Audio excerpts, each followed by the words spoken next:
Are you a podcaster? Maybe you've got that big idea and you're looking for a network to join.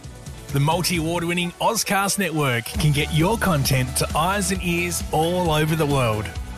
Join now for the first month free, and you could be featuring this sound at the beginning of your podcast. Ozcast. Simply head to ozcastnetwork.com for details.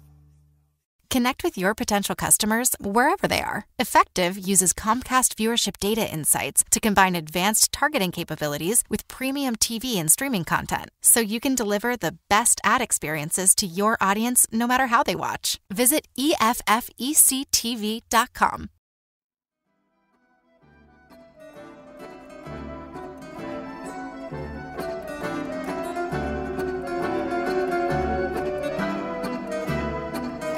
Hello world, you're listening to Strategicon, your window to all things security and foreign affairs. It's been a while since we've been on air. There have been a number of things that have occupied us, all of which work-related.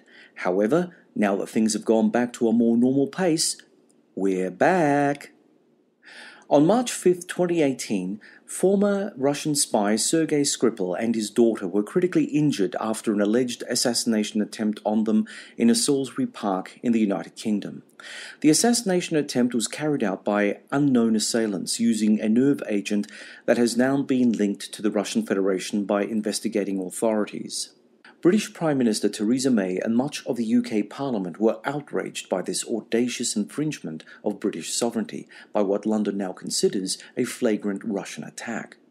Ironically, though, the investigation into the assassination attempt has only just gathered momentum, but the British government have already fingered the culprit, Russian President Vladimir Putin. Skripal settled in the UK in 2010 after a spy swap arrangement and after Skripal had served some 6 years out of a 13-year sentence for high treason once Russian authorities discovered that Skripal had been working as a double agent for the UK back in 2004. The reason that the British government came to the rapid conclusion that Russia was behind this attack was that the nerve agent used had the unmistakable fingerprint of Russian manufacture, Novichok, a nerve agent that had been manufactured in the Soviet Union between 1971 to 1991. Should the investigations underway continue to point to Moscow as the only likely culprit of this violation of British sovereignty, how will this play out? So far, the British have expelled 23 Russian diplomats from the UK. Russia has also been roundly condemned by the UK and its allies at the United Nations in spite of Russian protestations of innocence. This is all the hallmarks of another less than subtle murder at the hands of Russian interests, the death of former KGB spy who defected to the UK, Alexander Litvinenko.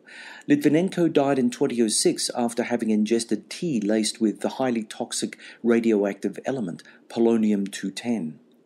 So, in an economically interdependent, nuclear-armed world where war cannot be the response to what in days gone by would have elicited a strong military counter, what is the UK likely to do? Theresa May's government is weak, arguably made all the more so due to Brexit and its self-imposed isolation from the European Union. Transatlantic relations between the UK and the US are not what they used to be since Trump won office in 2016. And while the Trump administration quickly showed its support for the British position, how long will that last, considering Trump's fascination with Russian leader Putin and his complicated situation regarding the ongoing US investigation into Russian interference in the Trump presidential campaign? To quote the old classic movie The Wizard of Oz, Toto, I have a feeling we're not in Kansas anymore.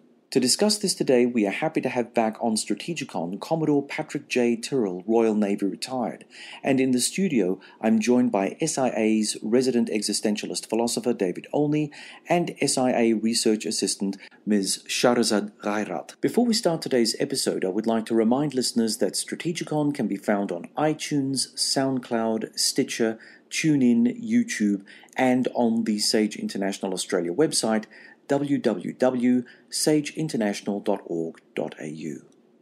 Hi Pat, welcome back to Strategicon. Delighted to be here. Okay, now we'll start off with Shahrazad. She'll bring our first question to the table. Shaz? Hi Pat. So Moscow's role with Britain remains diplomatic for the moment, with the two sides going tit for tat over the poisoning of Skripal and his daughter Yulia. The case has similarities to the killing of former Russians by Alexander Litvinenko, who was poisoned with radioactive tea in London in 2006. One will imagine that when the first poison attack took place, Britain would have stood strong to make sure that history wouldn't repeat itself. However, to date, Britain's response to the Skripal attack has been soft. Theresa May announced that Britain would expel 23 Russian diplomats and potentially impose a freeze on Russian state assets after not getting a satisfactory response from Kremlin. Russia does not seem bothered by the diplomatic tone of the UK. My question is, apart from declaring war, what should Britain do if they are to eliminate these sorts of attacks on their soil?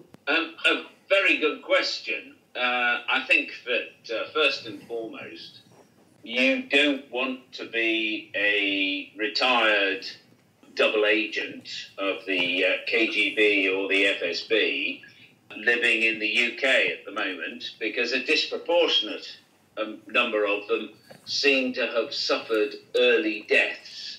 They're now reviewing the deaths of a number of people that have been ruled as natural causes to see if indeed they have been subject to a violent end. I think that the UK has slight problems. I mean, Russia is the bully boy on the block.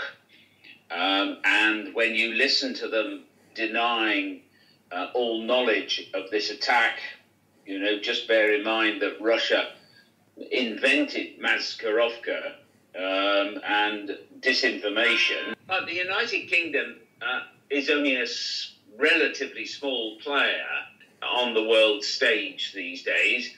And what the United Kingdom has to do is to bring in its allies in both the Five Eyes community, its allies in the EU, which we are, despite any evidence to the contrary, still members, and its allies in NATO.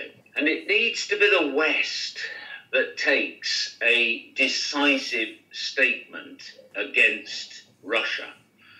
Probably the most decisive statement it could take would be if Germany, France, Spain, and the UK withdrew from the World Cup competition coming up this summer, because that would seriously upset the ruling clique in Russia.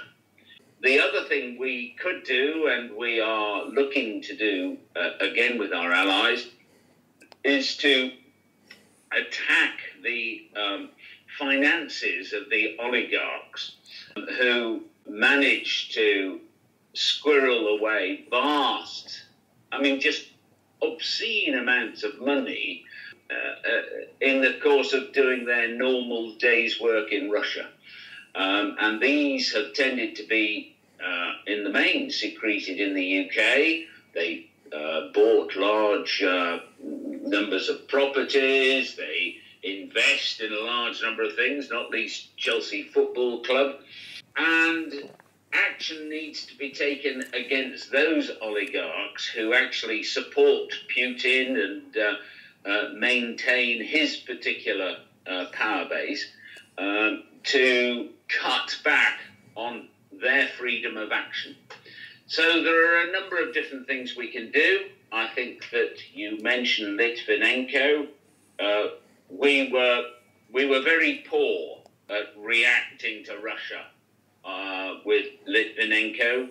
I think that we're going to be more robust here. And if further evidence comes out of Russian collusion, the Russians will continue to deny it, but hopefully the rest of the world will get to see the evidence and will be able to make up its own mind. Pat, a few things I'd like to sort of pick up on there and get your response to. I absolutely agree that the best thing that allies could do is en masse, say no to, major sporting events, over the next year, 18 months, however long, to make the point, you behave like this and we'll deny your credibility in other arenas.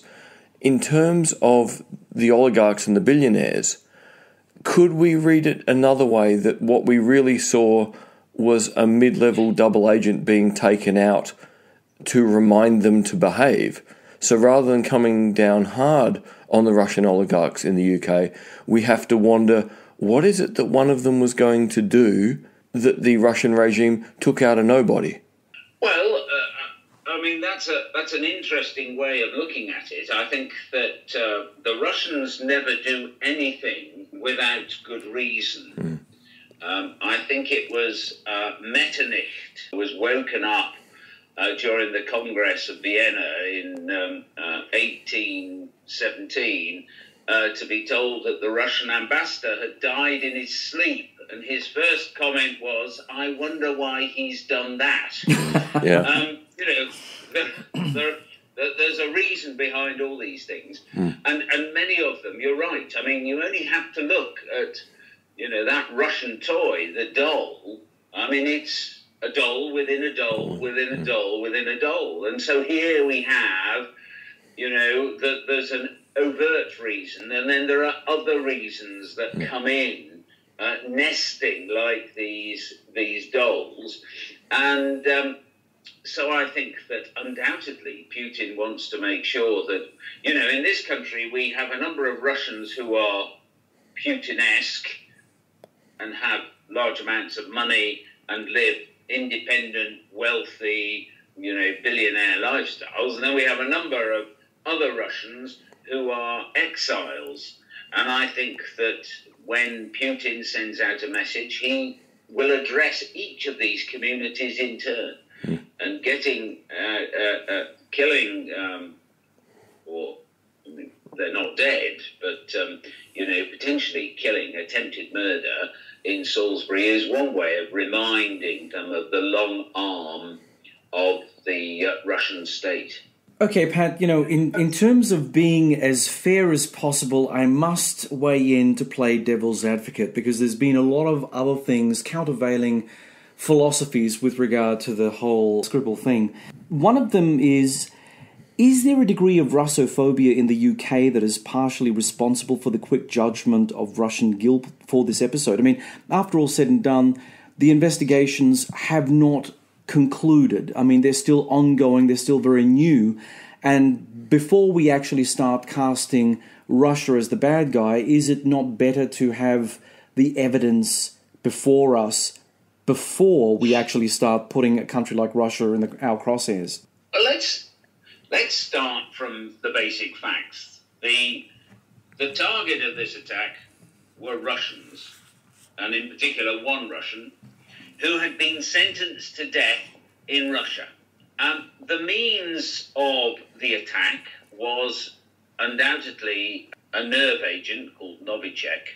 This nerve agent, although it's never been admitted by Russia, we know was manufactured in Russia in a program in the 80s and the 90s.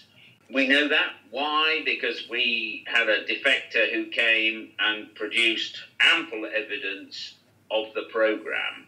Nerve agents aren't things you can go and buy at your local pharmacy. They tend to be developed by states. And they have to be, I have to say, states with a highly effective scientific base. Because these things are, as you might expect, dangerous. So we have something that tends to be manufactured by states.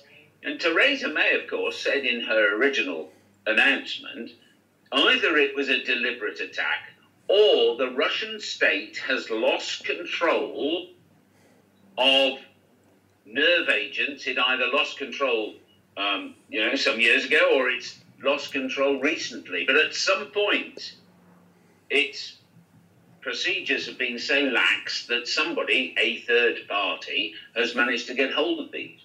Now, if a third party has been holding it for 10 or 15 years, nerve agents don't have a infinite lifespan. They have to be kept incredibly carefully, and they don't get moved easily. Now, when you bring all these things together, it requires a certain degree of sophistication, which in itself points to a state apparatus of some sort. I think Theresa May was too outspoken in her attack on Russia.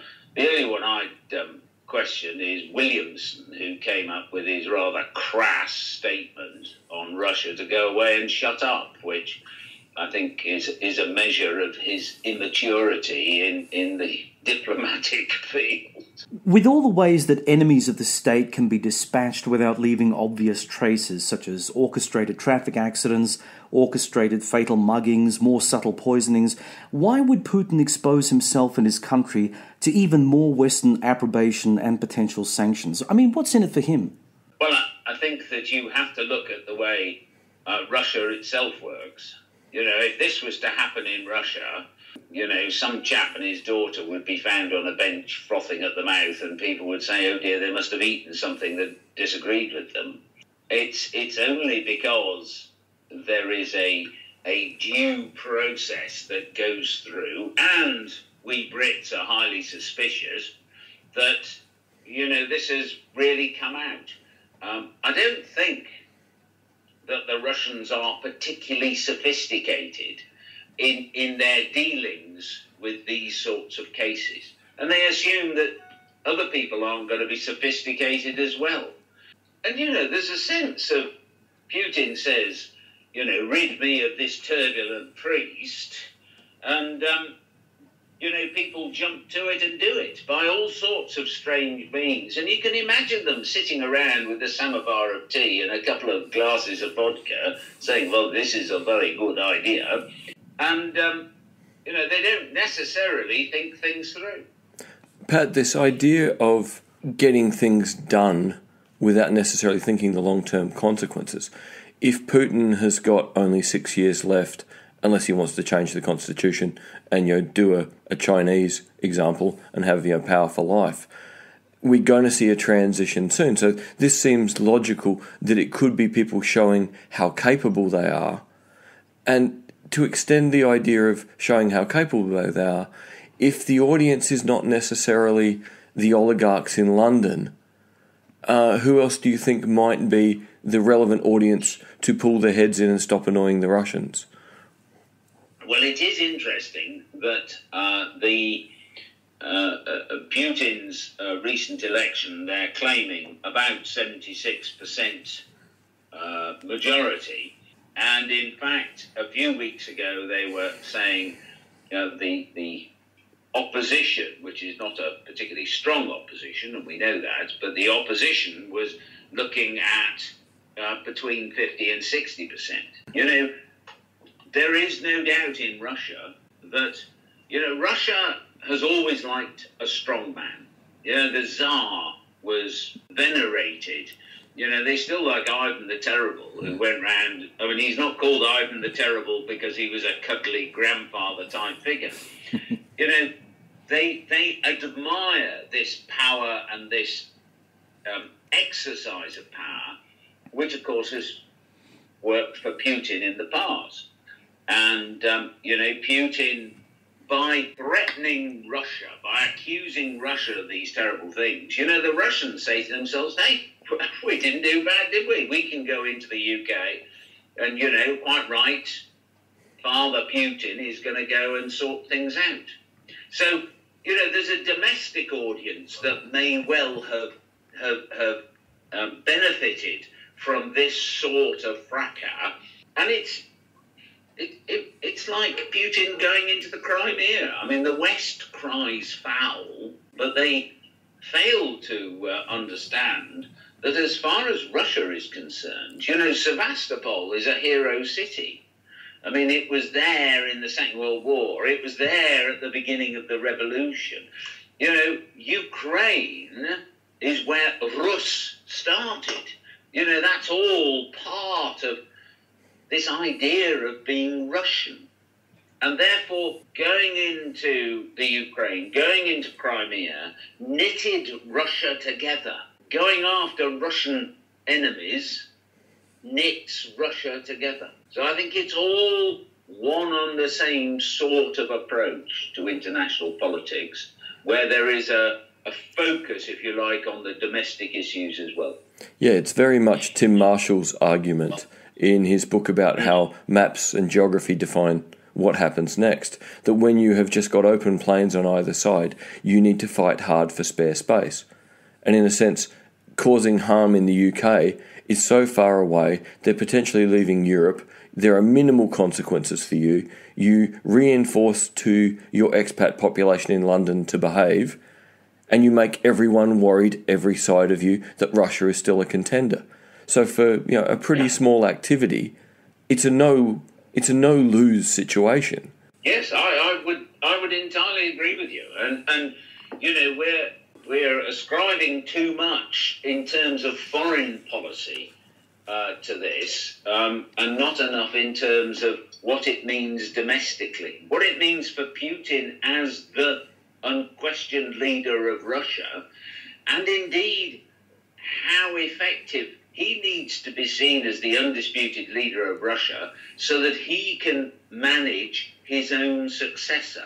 He can make sure that he gets a successor who is not going to say, excuse me, Comrade Vladimir, you're going to be put up and arrested on corruption. That's the big worry. I mean, Putin has got the same worry that all strong leaders have, is when they come to the end of their time in power, there are all sorts of people who want to get even.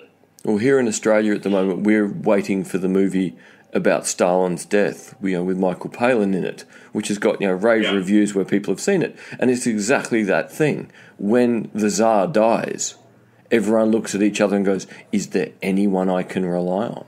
So Putin is buying that last chunk of time and buying just a little chunk for his successor. Yeah, I mean, but go back to the Tudor court in England, and it's exactly the same. Yeah. Exactly the same. Yeah. This is a natural human element where people have got power and influence, and then suddenly it looks as though that power and influence is going to wane. So, Pat, what implications will this have on the relationship between the UK and the Russian Federation? Could this lead to another Cold War? I'm not sure that it will necessarily lead to another Cold War. The Cold War was a very specific existence. I mean, it was called a Cold War. Churchill talked about barriers coming down across Europe.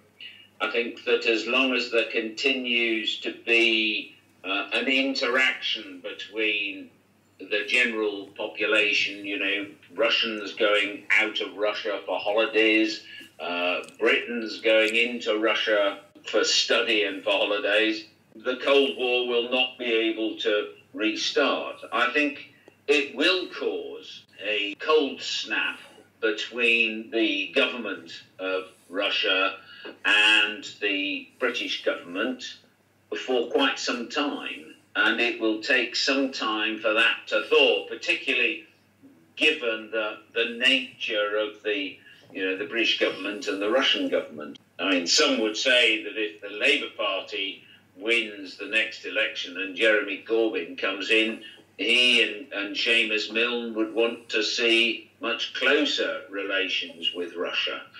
But I don't think it's going to lead to that Cold War feeling that we had in the 60s and the 70s. Pat, I've put myself in the position of bad cop in this here, so forgive me. I have to ask this question. I hope you can answer it. Answer it in a full and frank manner.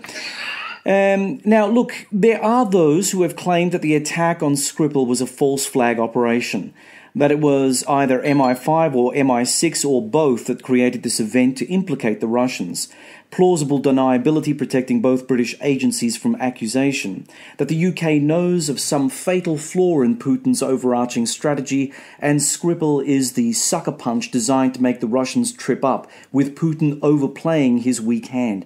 Could the British have acquired Novichok and deployed it in Salisbury? Well, could they have acquired it? The answer is probably yes. Would they have deployed it in Salisbury, the answer is undoubtedly no. I mean, the damage that is done to MI5 and MI6 by having one of their double agents attacked is far worse than any advantage that could be gained. I mean, you know, MI6 takes a degree of pride in being able to give new lives to people that have been working for it in other countries. You know, that's, to some extent, is one of the advantages and one of the reasons why some people, I think, have defected towards MI6 rather than to, let's say, the CIA, is that they feel that at least they'll get treated, they'll have a decent life afterwards, you know, assuming that they can be extracted. And, you know, people like Gordievsky clearly were extracted at considerable risk, but are now living peaceful lives in the UK. And to have that upset by, you know, losing former agents, and MI6 does seem to have been losing them rather quickly. It all tends to be the Russian elements that are going. I don't think that, you know, MI6 would countenance that as a way of furthering some strange British government's view of how things might be. You know, we would, I'm convinced, far rather work closely with Russia than be at odds with Russia. And it makes no sense for the United Kingdom, or for a United Kingdom that is just about to come out of Europe, to start pissing people off, other countries, you know, when we might want to be having more trade with Russia. And now we'll take a short break with our musical interlude. You're listening to Strategicon, the podcast of SIA.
That was subversive Russian nasty girl punk band Pussy Riot singing their 2016 hit Putin Lights Up the Fires.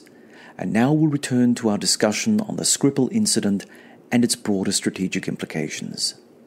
It seems the most illogical thing at the moment that this could have the blowback of upsetting a Russian, UK relationship when the UK are going to be infinitely more dependent. And you would figure that normally the Russians would see an advantage to the UK leave Europe, and Russia has better relations with them. And in a sense, you bracket Europe between a militarily capable Russia and an economically capable UK because everyone put their money in it. So the idea of potentially unravelling that neither seems logical for the Russians or for the UK, which then makes the idea of even a Russian operation. It's about the Russian community, whether it be in the UK or Russia, or other potential enemies of Russia, far more than it's about the UK, it seems to me. Oh, I think you're right. I mean, I think this is at whatever level you look at it, this is a Russian domestic operation that is played out on the soil of another country rather than being an attack on the United Kingdom.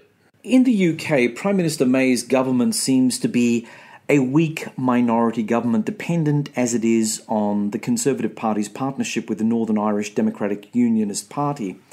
But May came out swinging against Russia, which must have played well in both the media as well as the UK electorate. Will looking and sounding tough against a fully demonised Russian Federation buoy May's political prospects? Yes, I think is the short answer. I think that any country, the people like to see their government acting in the interests of that country and being able to make a firm and steady commitment. And if you just look at the comparison between Theresa May and Jeremy Corbyn, who Jeremy Corbyn said, well, of course, we can't jump to conclusions and, it's all the fault of the government because we've reduced the money spent on diplomacy, and don't forget what happened about the dodgy dossier and Iraq, and was pushing a whole range of domestic issues rather than focusing on the attack itself. And, Jeremy Corbyn's ratings went way down, and Theresa May's ratings went right up.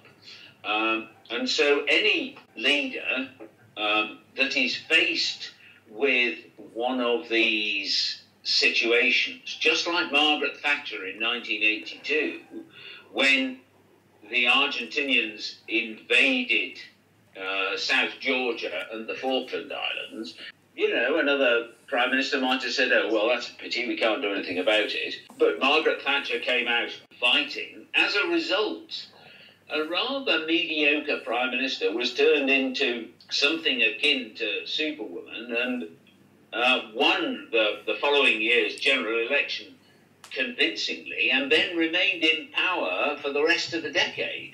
With regard to Jeremy Corbyn, what do you think made him not jump onto the May government bandwagon? I mean, is it because of his hard leftist politics, or was he simply badly advised? And could this actually spell the end of Corbyn's leadership of the Labour Party?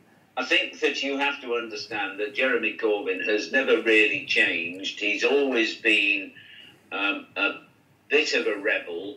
He has always sided. He's one of these people who doesn't like the established West. And so anything that is against the established West, he feels is good. He's been doing this the whole of his political career. And indeed, for 90% of his political career, he was a complete non-entity.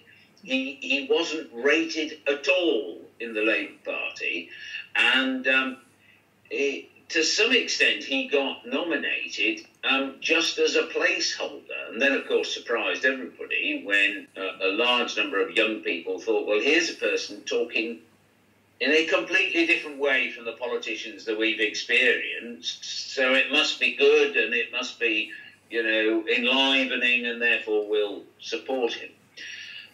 But he is instinctively against anything that is seen by the West as being normal politics. He still thinks Chavez was the greatest chap since sliced bread, and Maduro is a poor, unfortunate, unrecognised great leader of Venezuela. He thinks that Russia has fought against the imperial West and should be supported. And it's going to, he's never going to change his mind. I mean, this was the milk at his mother's breast. This is stuff that's going to keep him going for the rest of his life. So the fascinating thing here is we potentially have Theresa May really can't do much more than she can do about this. Corbyn wouldn't do anything even if he could.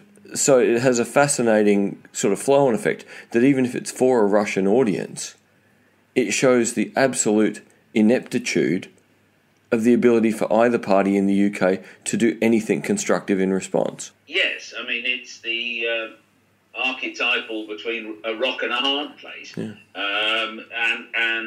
I think that tends to play into the strategic planning in Russia. I mean, it really felt that, here was a target that they could go, which was sufficiently removed to be almost deniable. And who cares less what happens in the United Kingdom? The United Kingdom is, as far as Russia is concerned, is irrelevant to them. And therefore, it's a risk worth taking. And this is the incredible thing with Putin. He is fantastic at either making or finding vacuums and then positioning himself in them to go, aren't I Mr. Reasonable and Mr. Consistent, and don't I look after my people? So really, any opportunity to create a vacuum and then put something in it that everyone else wouldn't choose, it's power projection by default. Yes, and when you couple this with the fact that, we know now that there are a number of troll factories in Russia which are producing literally thousands of tweets and bots and online comments which are sweeping and causing people to think in a different way. And we know they're being manufactured in Russia. They can only operate in Russia with at least the tacit agreement of the government. But as I said in my opening remarks, this harks back to Russia's love of disinformation. They've always worked, and it just happens that nowadays we have much better ways of passing fake news out. So, Britain's alliance partners, the US, Canada, Germany, and Australia, are all supportive of Mrs. May's decision to evict the 23 Russian diplomats from Britain. Is it wrong to assume that if Russia can attack its former spies in the UK with nerve agent, then the UK's allies may be vulnerable from such attacks too? No, I think that's entirely right. I mean, if Russia is quite happy to have agents several times removed, I mean, you may delegate that requirement to go and commit murder to, down the line, so it could be criminal elements, but the mastermind is the Russian government. If they can do it in the UK, they can do it anywhere. And I think that they would probably think twice before doing it in France, because the French have a long-standing, very old relationship with Russia in terms of an alliance between France and Russia. And the French are very keen to maintain Russia as a place where they do business. And to actually do something on the streets of Paris, for example, might be seen as not being worthwhile to Putin. And again, they may think twice about doing it in Germany, but I think the principle is if they can do it in one place, they can do it anywhere else that they feel is worthwhile. I find the whole notion of Vladimir Putin being the Teflon king of international relations quite amazing.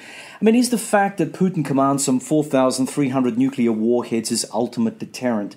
No Western country, unilaterally or collectively, would deliberately launch destabilization operations against the Kremlin for fear of loose nukes following the collapse of the central government in Moscow. Mind you, not knowing where Russia's tipping point is, heaping more economic sanctions onto Russia may well see the unexpected collapse of the central government at some stage, leading to the exact same outcome. But assuming that Putin is the cunning fox that everyone makes him out to be, and that his power base is secure, isn't he fully aware that short of war, the West has no way in which it could hurt him or curb his belligerent tendencies? Yes and no. Yes, in the sense that, most of, Europe in particular and the Commonwealth are well aware of the damage that war would do if it was unleashed by Russia. We were getting quite nervous a few weeks ago that North Korea would become a target and would then release nuclear weapons, and their stockpile of nuclear weapons is minuscule compared with that's held by Russia. And rightly, the West and what used to be called Third World, so other parts of the world, will think twice, 3, 4 times before doing something that is going to get us into war. I think at the same time, the Russians are well aware of the damage that war would inflict. They, probably more than any of the Western nations, remember the Second World War. They remember the First World War, but they remember the Second World War in particular. Because, it's not called the National Patriotic War for nothing. They suffered huge privations, millions of deaths, and they will not forget that, and they don't want to unleash that either. So it's not as though, Putin is there saying, look, if you don't do what I tell you to do, I'm going to, unleash my nuclear weapons. Russia is far too mature a nation. It is not going to commit mass suicide by launching a war on the West. Now, you have to be careful to manage the interfaces, those points where something could break out, which could then escalate. I mean, we all know the problems of South Korea and North Korea, and the fact that there's quite a limited area in which those interactions could happen. A border skirmish could turn into something major. The Russians are equally well aware, and I think that, we have found that from a strategic point of view, the Russians are quite happy to manipulate the United Nations when their interests demand it. But actually, if we were coming to a point where there was going to be a hot war, I think the Russians would behave alongside America, the Western European nations, Australia, to make sure that it didn't happen. It's in nobody's interests. Everybody is well aware that nuclear weapons would cause absolute annihilation. The Chinese are aware of it. The Chinese would be working in the United Nations to make sure it doesn't happen. So I don't think that, we're moving inexorably towards some sort of hot war with Russia. I think that the Russians will certainly explore cyber warfare a lot more, because cyber warfare is much more deniable. I always maintained that if the Russians launched cyber warfare against what used to be called British Railways, and, suddenly trains didn't run, or they ran late, or, points were wrong, signals were wrong, everyone would assume that it's just same old, same old. They wouldn't ascribe it to cyber warfare. So that there are all sorts of things you could put, but it can cause, as we have seen with a number of viruses, it can cause chaos in the financial centres. It can cause chaos in power distribution systems. And I think that that's probably a way that they can go and just tweak it every so often to cause disruption, but not mayhem. It's a beautiful way to show what practical power means in our era, that nuclear weapons are beyond practical power. The Russians can't go out and build bridges for everyone like the Chinese. They can't fund a massive engineering program or a new airport. But they can mess up someone's day and frighten everyone. So really, it's the most effective use of power in terms of dollars and humans imaginable. The Chinese would be in awe of that capacity to instill such a consequence for such a small action. The Americans can't ever manage to be this effective with such a small footprint. So for a country that really doesn't have enough people, can't use its natural resources effectively, can't upgrade its military fast enough, this is the ultimate way of walking with swagger. And if Russia was involved in trying to influence the American election, by golly, haven't they done well? I mean, they have produced unpredictability into American politics. Yeah. Can only be in the Russians' interest. Pat, there's another thing that I want to just extend on this whole notion. I mean, when we talk about nuclear weapons, we're talking about an umbrella which would prevent interstate war. But there is an element of warfare that the Russians seem to be excelling in the modern age. You mentioned cyber warfare, that's one theatre, but the other theatre of operations is the hybridized warfare that we saw take place in Crimea. Now, if the West has no answer, to Russian cyber attacks, nor has it a proper and adequate answer to Russian hybrid attacks, where does the West sit in the spectrum, in the threat spectrum? Can we push back? I think that you have to have to do what Russia's doing. You have to have some barefaced audacity. You have to be able to announce with a solemn face, this has got nothing to do with Russia, and say it as though you believe it. We know that many of the mercenary troops, I use the term mercenaries really to mean irregulars, but of the mercenary troops that are operating in eastern Ukraine, operated in the Crimea, were actually Russian soldiers just not wearing their uniform. We know that the missile that shot down the Malaysian airliner belonged to the Russian army, was shipped across the border by the Russian army, was operated by the Russian army, possibly under control of the irregulars, but even so, and then of course went back across the border. Now we know that as fact, but the Russians can still stand up and say it's got nothing to do with us. And if they're prepared to accept that and be able to, the biggest liar on the block, probably gets the biggest shares of the goodies, then there is little we can do where we have a system that is based upon the rule of law and the fact that might is not right.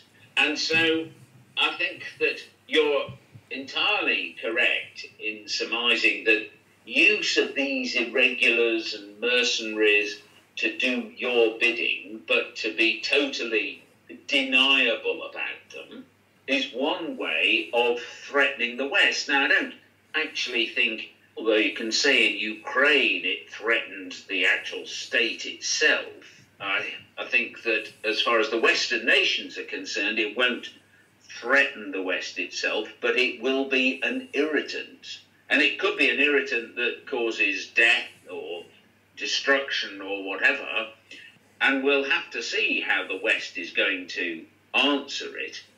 And it becomes very difficult. As Ian Bremer sort of made the point, Ukraine doesn't get to pivot. It only gets to do Russia. If it chooses otherwise, Russia will continue to intervene. But it seems the salient extension of everything we're talking about is, even if Russia cannot get on good terms with everybody, it can't be ignored by anybody. So its real power is not necessarily that it's at the table getting a share, but that everyone is concerned what it might do. So it's that critical thing that all Russian leaders need, relevance outside Russia, and that this continues their relevance, and that really we might want to look for a longer, more important game, but when all you want to do is sustain your regime, relevance is the key thing for today, tomorrow and the day after. And 3 days from now, you reassess how to be relevant. Yes, and I think that because decision-making at the top in Russia is really quite a small, coherent group, they can be quite agile in the way they do things. And that is quite good because it keeps the West on its toes. And it divides the West. So, you can try to pit, Macron originally came up when Theresa May had said that this was a Russian attack with nerve agents. Macron said, well, they're not quite sure, He then did change his mind But, you could see that being used as a way of splitting up the West in terms of its coherence. And the Russians will try to do that. Because after all, it's one of the oldest ploys in the strategic gaming book. Yeah, you don't have to conquer; you only have to divide. That's it. No. Okay, Pat. Well, I think that will be it for now. We thank you very much for your time, and we're looking forward to seeing you again back on Strategicon. So it's goodbye from me, John. It's goodbye from me, David. Goodbye from me, Shaz. Cheers, John.